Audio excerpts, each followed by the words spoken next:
안녕하세요. 크립토팀입니다. 이번 시간에는 비트코인이 1억까지 빠르게 하락하는 게 오히려 더 좋을 수도 있다. 무슨 내용인지 살펴보시죠.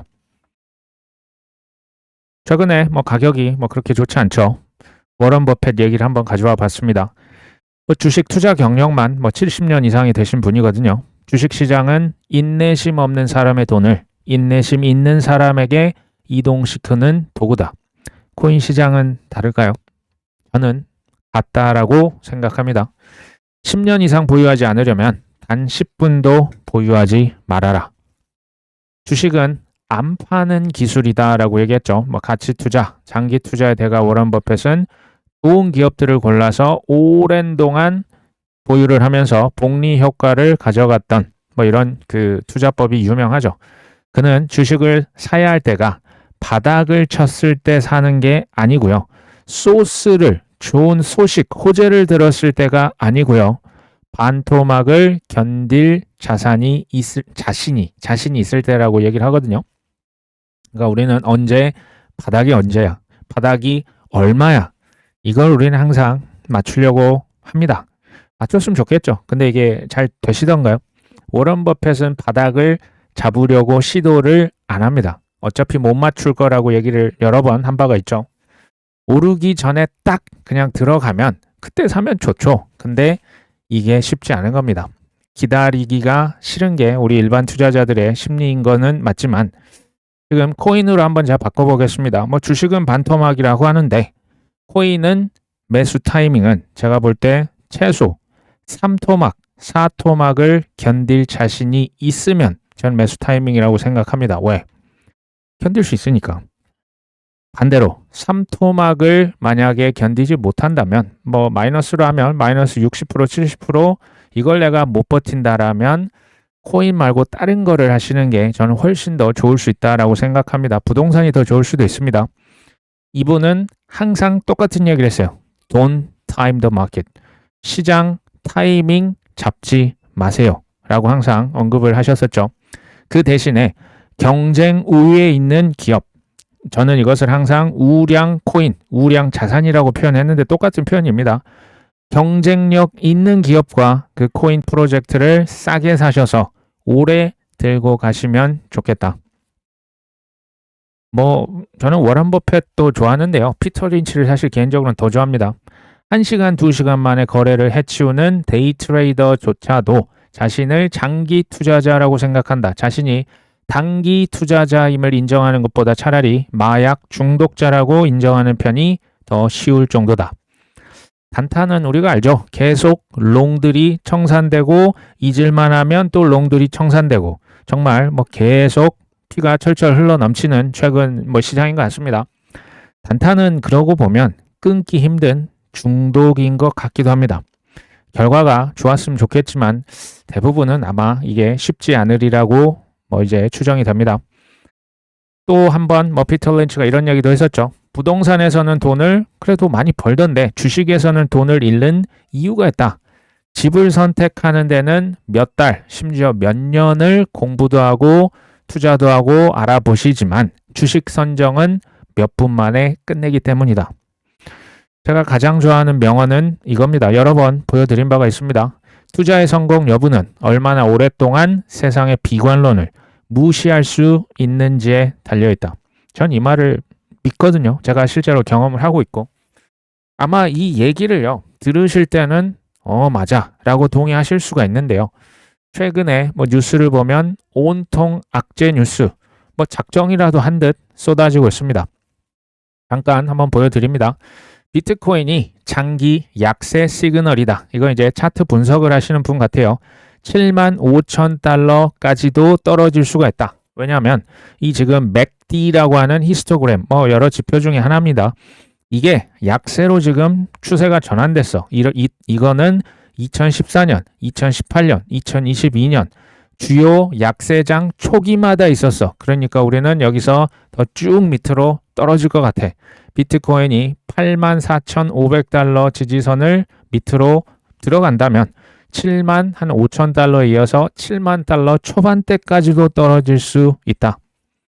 근데 저는 이제 단기 가격 예측은 이제 뭐 제 영역이 아닙니다. 7만 달러 초중반, 지금 한 8만 달러 이제 뭐 중반에서 왔다 갔다 하고 있거든요. 여기서 한 10,000달러 이하로 더 추가로 떨어질 수 있을까요? 저는 이런 가격 예측은 아예 사실은 별 솔직히 관심은 없어요. 근데 모든 예측은 저는 반반이라고 봅니다. 특히 단기 가격 예측을 얘기 드리는 거예요. 이왕 7만 달러 초중반 찍을 거면 저는 빨리 찍는 게 좋을 것이라고 생각을 합니다. 최근에 비트코인 5년간의 가격 차트를 가져와 봤습니다.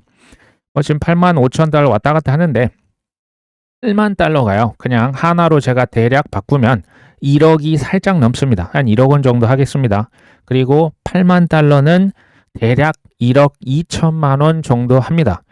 그러니까 이제 과거의 추세를 한번 대략 보면 지금 떨어지는 게 저는 7만 달러, 8만 달러 뭐 이 중간 한번 터치할 수도 있는 거죠. 이거 뭐 할 수도 있고 안 할 수도 있는 거예요. 제가 이걸 뭐 맞추겠다가 아닙니다. 반반입니다. 그러면 우리가 지금 두려운 게 진짜 떨어질 수도 있어 아닙니까? 근데 결과 우리가 이제 좀 감정을 가라앉히고요. 그냥 냉정하게 딱 두 가지 케이스예요. 비트코인이 진짜 1억까지 갈 수도 있는 거예요. 그렇죠? 갈 수도 있습니다. 두 번째 케이스는 1억까지는 안 가겠지. 결국 두 가지예요. 그렇잖아요? 2번, 뭐 1억까지 안 내려가면 그건 뭐 좋은 겁니다. 뭐 1억이 아니고 뭐 1억 한 2천, 1억 1천 찍고 그냥 다시 올라가면 그건 뭐 이제 괜찮은 거니까 이건 걱정할 필요가 없겠죠. 1번이 그럼 두려우신 거겠죠. 그러니까 뭐 1억 원까지 진짜 떨어지면 어떡해? 진짜 그때 어떡하실 겁니까? 이거 한번 스스로에게 답을 해보시는 거예요. 그럼 비트코인이 1억으로 갔다고 치겠습니다. 그럼 여기서 9천, 8천, 7천, 6천, 5천만 원까지 뚝뚝뚝 떨어질 것이다 라고 생각을 하실 수가 있겠죠. 근데요, 아까 워런 버핏이 뭐라고 했습니까? 반토막이 나는 것을 본인이 견뎌낼 수 있는 자신이 있을 때가 매수 타이밍이라고 했죠. 그러면 저는 지금도 매수 타이밍이고요.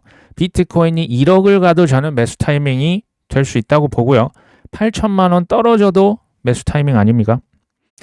근데 그 반대로 반토막이 아니고 지금 이 정도까지만 왔어도 난 마이너스 30% 40%만 와도 아이고 나는 정말 이 지긋지긋한 거 내가 괜히 이걸 해가지고 주식이나 코인이 안 맞는 분들이 제가 생각보다 굉장히 많이 봤다고 얘기를 계속 드리는데 안 맞는 부류가 있어요. 이 변동성이라는 게 워낙 크기 때문에 알트코인 말할 필요도 없죠.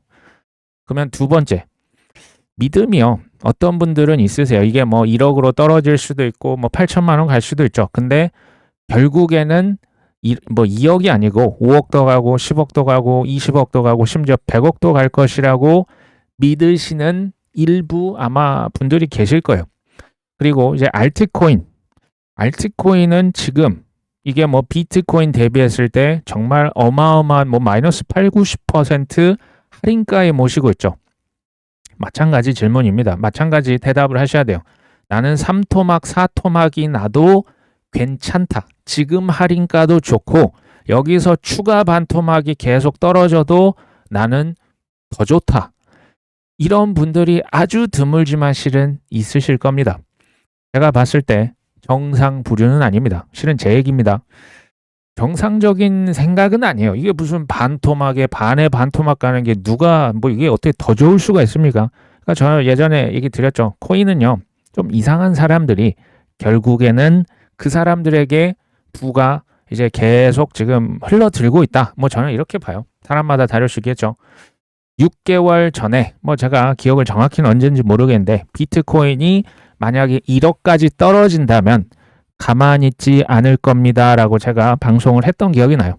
그때 어떤 이제 구독자님이 조금 비웃으셨던 것도 기억이 나요. 근데 비웃으셔도 됩니다. 이제 저는 뭐 이제 그걸 비웃는 것은 본인의 자유시고요.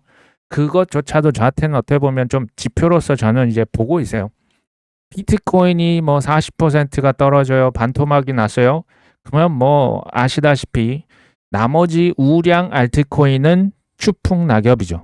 그러면 전 비트를 뭐 100만 원 사면 이더리움, 솔라나 뭐 아니면 이제 주요 다른 뭐 XRP가 될 수도 있고 내가 찍어 놓은 우량 알트코인들은 200만 원, 300만 원 저 같으면 이제 더 살 겁니다.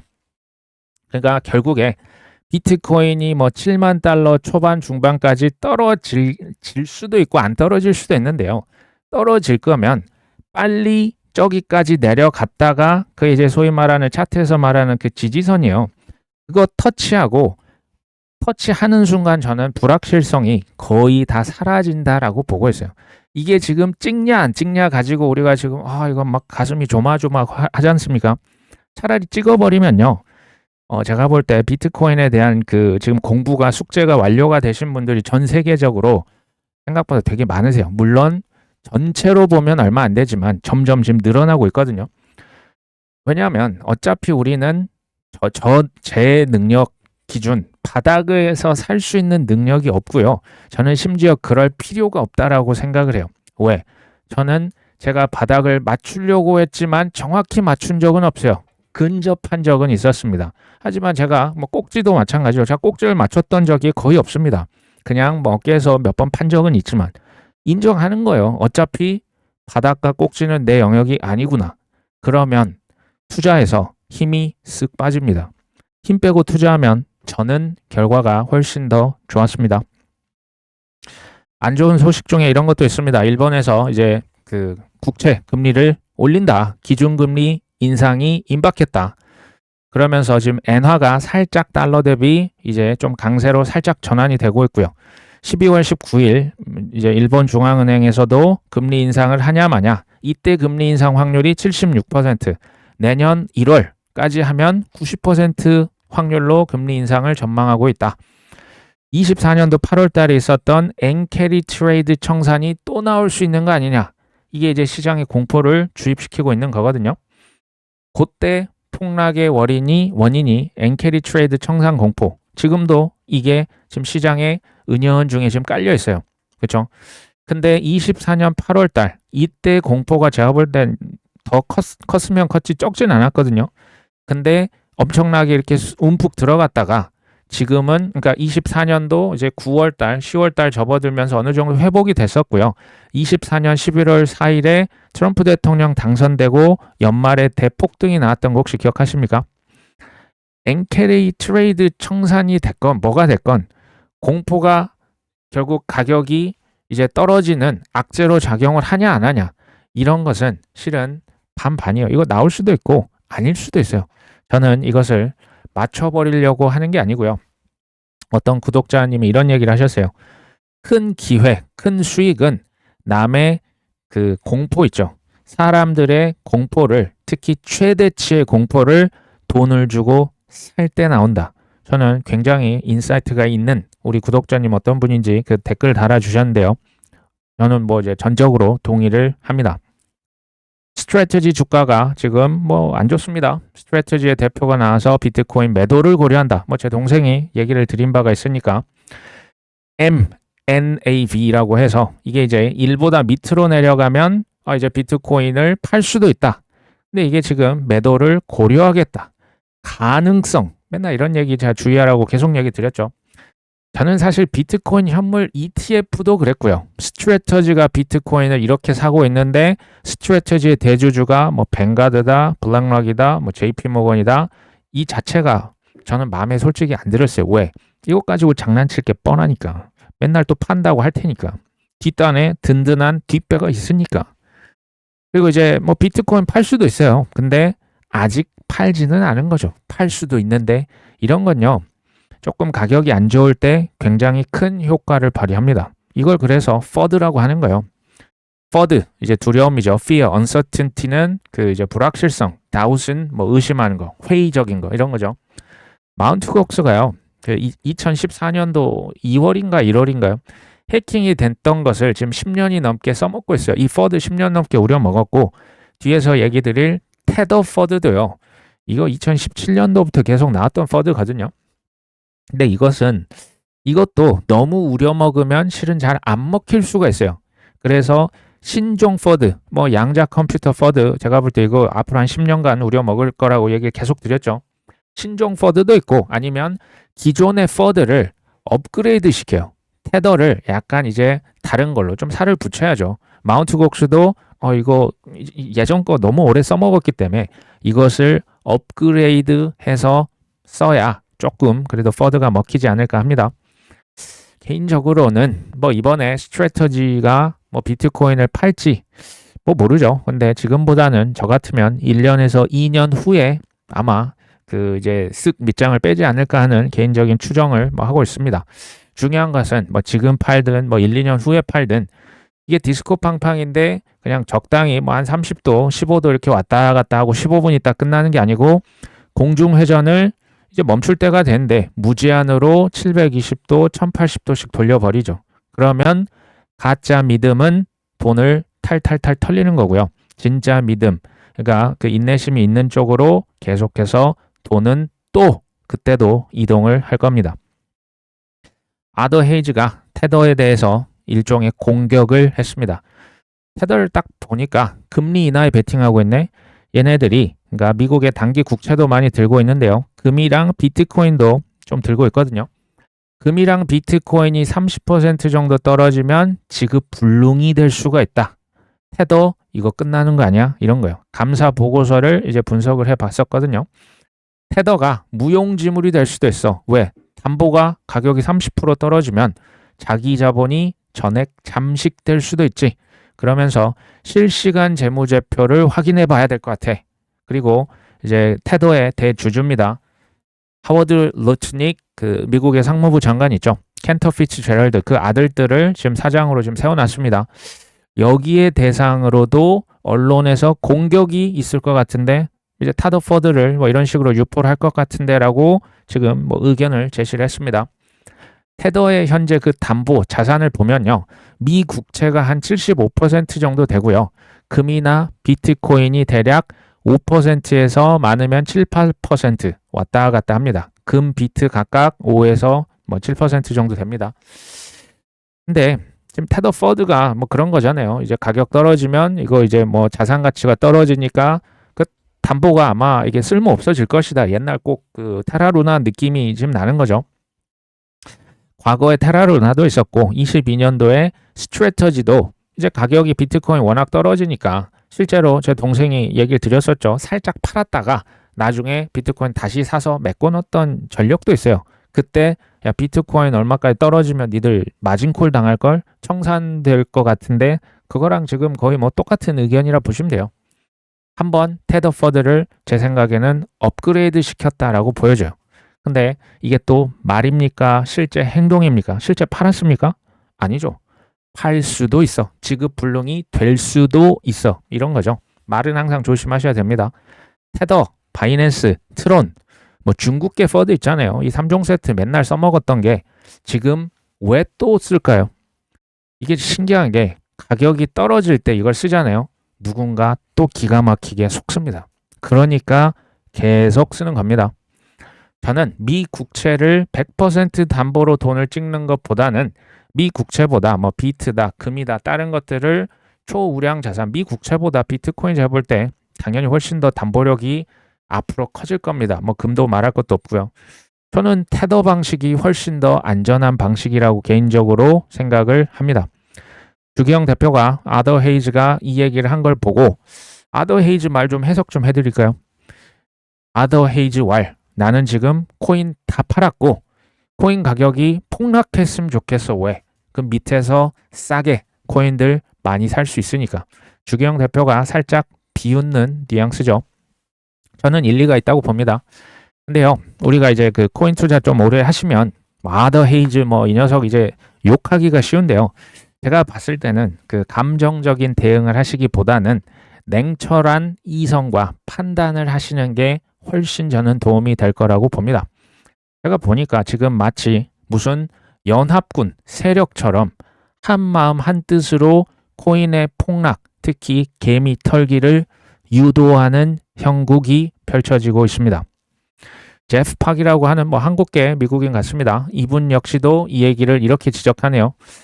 아, 지금 또 모두가 테더 퍼드 이거 또 시작이네. 잘 모르시나 본데 미국의 정부는 이론적으로 2012년도부터 지급불능 상태야. 지금 테더가 지급불능이 아니고 미국 정부가 지금 돌려막기 계속 하고 있는 거 너희들 아직도 몰라? 비트코인을 담보로 달러를 찍어낸다? 이거는 이 문제를 해결할 수 있어. 왜? 담보의 질이 미 국채보다 비트코인이나 금이 훨씬 더 훌륭하니까 이분은 테더를 옹호하고 있는 거예요. 지금 테더가 사기가 아니고 미 정부가 사기다. 뭐 이런 얘기를 이렇게 지금 하고 계시는 거죠. 또 최근에 뭐 이찬진 우리나라 금감 원장님인데요.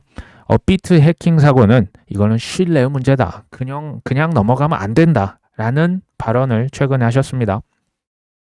비트에서 뭐 445억 원 뭐 코인이 빠져나갔죠.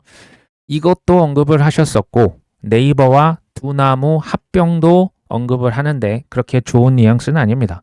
증권 신고서를 내는 과정에서 제도적으로 좀 많이 부족한 것 같은데 그러면서 금가 분리, 금융과 가상자산, 코인이 서로 분리를 시켜야 되는데 지금 빅테크가 상대적으로 자유롭게 금융도 하고 가상자산도 결합시키고 스테이블 코인 이거 다 하겠다라고 지금 나오고 있다. 지금 입법도 안 돼 있는데 규제 장치도 없이 이렇게 들어오면 이거 큰일 날 수 있는 것 같은데 지금 이런 얘기를 우리나라 금감 원장님이 지적을 한 거예요.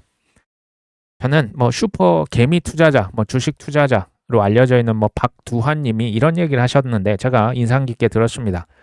투자자는 시나리오 작가다. 전 이 말이 되게 와닿았어요. 본인이 알고 있는 지식으로 퍼즐 조각을 맞춰서 미래가 이래 될 것이다 라고 예측을 하는 사람이 투자자입니다. 이게 배팅을 하는 거예요. 자신의 그 평생 모은 자산을 집어넣는 거니까 이게 심각한 거죠.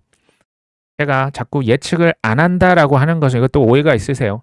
단기 가격 예측을 안 한다라는 거예요. 중장기적인 큰 변화를 예측을 못하면 투자를 절대 하시면 안 됩니다. 이 변화를 모르면 뭐 이게 투자를 하시면 안 돼요. 확신이 있으셔도 뭐 지금 버티기가 쉽지 않은 시장이죠. 여기서 금가 분리를 만약에 유지를 계속 했다라면 네이버나 제 생각입니다. 두나무의 합병 이 자체부터 막았겠죠. 금감원에서 이거 하지 마. 왜 금과 분리하는데 니들 뭐 하는 거야? 라고 제지를 했겠죠. 근데 지금 여기 자세히 보십시오. 제도적으로 보완할 부분을 살펴보겠다. 이건요. 제도적으로 보완 노력하겠다. 긍정적으로 검토해 보겠다. 저는 이렇게 들리는 거예요. 사람마다 다를 수 있어요. 왜 긍정적으로 검토를 할까요? 정확히는 해야만 할까요? 왜냐하면 이거 어차피 못 막아요. 미국에서 지금 슈퍼앱 키우겠다, 뭐 코인베이스다, 크라켄이다, 제민이다, 뭐 이제 예측 시장이다, 뭐 선물이다, 뭐 파생상품 시장 지금 다 들어갔잖아요. 토크나 주식 ETF 이미 팔고 있잖아요. 이거 어떻게 막습니까? 미국에서 다 하면 이게 부랴부랴 나중에 뛰어들겠죠. 네이버나 두나무가 차라리 이렇게 빨리 치고 나가는 게 굉장히 전 잘하는 이제 무브다 생각을 합니다. 이더리움 기반 디파이 프로토콜 연 파이낸스라고 있는데 여기에서 또 수백만 달러의 탈취 피해, 뭐 쉽게 말하면 그냥 해킹이라 보시면 됩니다. 탈취가 발생을 했습니다. 지난달 코인이 지금 업계에서 해킹 피해 규모가 1.9억 달러, 이게 한 2,700억 정도 될까요? 엄청 그 전월 대비해서 손실 규모가 10배 이상 커졌다. 이게요, 똑같은 상황인데 해석이 항상 달라요. 각자의 그 해석에 맞게 실은 투자 결정을 하시는 겁니다. 저는 이걸 이제 어떻게 보냐. 아직도, 그러니까 저희들한테 계속 메시지를 주고 있는 거예요. 아직도 코인하는 흑우는 이제 그냥 바보입니다. 아직도 너희들 코인하니? 이렇게 들려요, 저한테는. 저는 사실 뭐 10년 내내 이런 느낌을 계속 받았는데 오랜만에 다시 이런 느낌을 또 받고 있습니다.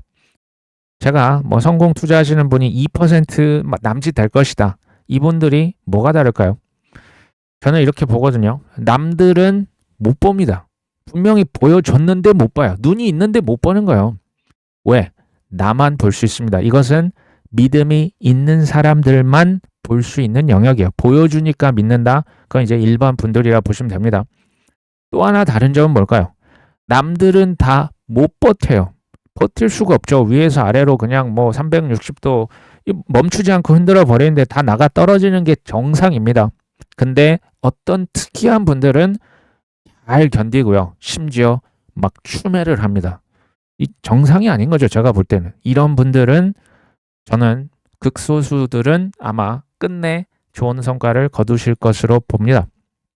어떤 분들은 난 그런 거 못하겠다. 난 투자는 그거는 아니지. 그냥 오를 때 팍 그냥 모멘텀 투자해서 먹고 그냥 쑥 빠졌다가 또 이제 오르기 전에 탁 들어가서 먹고 모르겠습니다. 제 얘기는 아니네요. 조지 소로스 뭐 이분도 지금 뭐 그 연세가 어마어마하죠.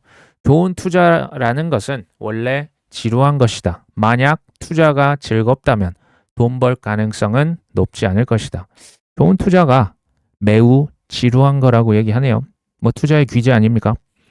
자, 일본에서 암호화폐 거래 소득의 20% 분리과세 적용을 추진한다. 특히 이제 조금 자산이 되시는 분들 분리과세가 얼마나 큰지 이것은 아마 뭐 경험을 해보신 분들 아마 있을 거라 봅니다. 일본에서 코인을 일단 분리과세를 하고요. 과거에 소득 최대 세율이 최대 55%였어요. 종합과세 55%를 때린다. 이거는 코인 하지 말란 얘기였거든요. 이것을 어쨌든 26년도부터 이 방안을 추진을 합니다. 분리과세로 해서 세율을 많이 낮춰줄 겁니다. 우리나라도 있잖아요. 배당주를 분리과세해서 이제 소득별로 어쨌든 그 지금 세율을 이전 대비 낮춰줄 것으로 보입니다. 방향성을 한번 생각을 해보자는 얘기예요. 한국의 지금 배당 주식, 일본에서 코인 긍정적입니까? 부정적입니까? 방향성은 이쪽으로 돈을 집어넣겠다라는 얘기 아닙니까? 심지어 한국은 코인 관련 양도세가 아직 시행 전에 있습니다. 일본은 마찬가지죠. 코인 굉장히 저평가 아닙니까? 그러면 이런 상황에서 이거는 고마워해야 될 일일까요? 불평하시고 도망칠 일일까요? 사람에 따라 의견은 다를 수 있습니다. 이제부터는 조금 좋은 소식을 한번 얘기를 드려보려고 합니다. 리플이요. 싱가포르 결제 라이센스 서비스를 확대 승인을 계속 받고 있습니다. 리플이요. 지난 한 3년간 했던 걸 그냥 쭉 차트로 나타내면 중동, 저기 특히 아랍에미리트, 싱가포르, 아프리카, 라틴 아메리카, 동남아시아 기업을 계속 삽니다. 뭐 미국에서도 사고요. 제휴, 계속 규제 기관들, 규제 승인, 라이센스 하나하나 숙제를 완료를 하고 있습니다. 제가 볼 때는 영업 준비하고 있어요. 어디를 대상으로? 전 세계를 상대로. 미국의 각 주, 미국의 연방 정부 여기에서도 은행 라이센스를 지금 다 신청을 해놓고 있어요. 누가요? 리플이. 인프라 확장 열심히 하고 있습니다. 지금 제가 볼 때는 스테이블 코인의 시대, 뭐 이미 있죠. RLUSD 있죠. 토크나 시대, CBDC 시대 열심히 준비 중에 있습니다. 가격을 보고 있는 걸까요? 그냥 개의치 않고 자기 할 일 하고 있는 걸까요? 해시키라고 하는 곳, 과거에 얘기 드린 바가 있습니다. 홍콩을 대표하는 코인 투자 회사 탑2 중에 하나예요. 해시키가 조만간이네요. 홍콩 증권 거래소에 상장한답니다. 5억 달러, 뭐 우리 돈 한 7천억 될까요? 조달 목표다. IPO 한다고 얘기를 하고 있죠. 그 다음에 체인링크 현물 ETF가 곧 출시가 될 것이다. 제가 계속 미국산 코인을 강조하는 이유가 있습니다. 이 코인들 시가총액이 크고요. 주요 레이어 1이고요. 뭐 체인링크는 뭐 이제 레이어 1은 아니지만 주요 그 데이터 피드하는 오라클 역할을 하고 있습니다. 그리고 이제 그 고속도로만 있으면 안 되죠. 고속도로 서로 이어주는 그 CCIP라고 합니까? 그 이제 그 인터체인지의 역할을 체인링크가 잘 해줄 거라고 봅니다. 어쨌든 ETF가 이 와중에 계속 나오고 있죠. 결국엔 이렇게 보시면 돼요. 자산의 가치와 가격, 지금 간극이 제가 볼 땐 지금 많이 벌어져 있어요. 질문해 보십시오. 답을 해 보십시오. 이 자산의 가치와 가격 간의 이 간극이 메워질 수 있을까요? 만약에 이게 결국에 만날 것이다 라고 확신을 하신다면 하던 대로 쭉 가시면 돼요. 기회가 되면 더 추매를 하면 굉장히 좋겠죠. 왜? 지금은 가격이 저 밑바닥에 지금 거의 뭐 바닥을 기고 있지 않습니까? 가치가 있으면 가격이 언젠가 따라잡을 것뿐만 아니고 거품이 끼면 가치를 한참 뛰어넘는 거품의 시기가 언젠가 오겠죠. 만약에 뭐 가치고 가격이고 지금 뭐 다 끝났다니까 뭐 이걸 어쩌겠습니까? 제가 뭐 이걸 뭐 강요를 드리거나 뭐 강추를 뭐 드릴 수 있는 영역은 실은 없습니다. 이거 잘못하면 다 이제 실패하면 큰 화를 당할 수 있기 때문에 본인 선택하셔야 돼요. 저는 결국에는 그 사람의 믿음의 크기만큼 버틸 수 있고요. 살 수 있고요. 커질 수 있다고 봐요. 본인의 부의 그릇이 믿음에서 그 다음에 경험치를 쌓다 보면 어느 순간 꽉 차는 순간이 저는 올 거라고 봅니다. 다시 한번 보시죠. 투자의 성공 여부는 얼마나 오랫동안 세상의 비관론을 무시할 수 있는지에 달려 있습니다. 비관론과 퍼드와 언론과 억만장자들과 아더 헤이즈가 누가 나와서 망했다, 끝났다, 비트코인 판다, 테더가 무너진다 휘둘리지 만약에 않으셨다면 저는 당연히 큰 수익 가져가실 자격이 있는 분이라고 생각합니다. 비관론자는 명성을 얻죠. 낙관론자는 부를 얻습니다. 우리 구독자님 마찬가지, 저도 마찬가지거든요. 명성 좋죠. 근데 명성보다는 부를 얻는 게 좀 더 낫지 않을까요? 오늘 방송은 여기까지 합니다. 끝까지 시청해 주셔서 감사합니다.